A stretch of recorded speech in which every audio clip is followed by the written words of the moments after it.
Mga kapatid, ang homilya po ngayong araw ng Martes pong ito ay hango po sa babasahin kong ito. Lucas Kapitulo 14 Versikulo 15 hanggang 24. Ang talinhaga ng malaking handaan. Narinig ito ng isa sa mga kasalo niya roon at sinabi sa kanya, "Mapalad ang makakasalo sa hapagsakarian ng Diyos." Sumagot si Jesus, "Isang lalaki ang naghanda ng isang malaking salo-salo at marami siyang inanyayahan. Nang dumating ang oras ng handaan, inutusan niya ang kanyang mga alipin at ipinasabi sa mga inanyayahan, 'Halina kayo, handa na ang lahat.' Ngunit nagdahilan silang lahat. Ang sabi ng una, 'Nakabili ako ng bukid at kailangan ko itong puntahan. Kayo na sana ang bahalang magpaumanhin sa akin.'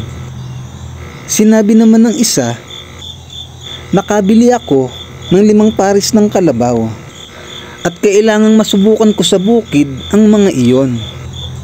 Kayo na sana ang bahalang magpaumanhin sa akin.' Sinabi naman ng isa, 'Ako'y bagong kasal, kaya't hindi ako makakadalo.' Bumalik ang alipin at ibinalita ito sa kanyang Panginoon.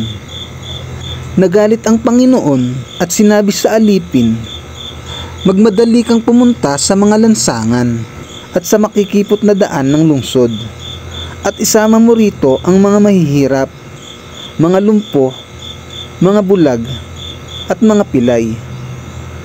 At sinabi ng alipin, 'Panginoon, nagawa ko na po ang iniutos ninyo, ngunit marami pang bakanting upuan.'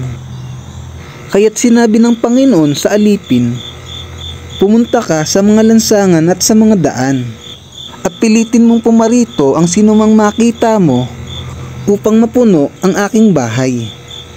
Sinasabi ko sa inyo, isa man sa mga unang inanyayahan ay hindi makakatikim ng aking handa.'" Ang mabuting balita ng Panginoon. Pinupuri ka namin, Panginoong Hesukristo.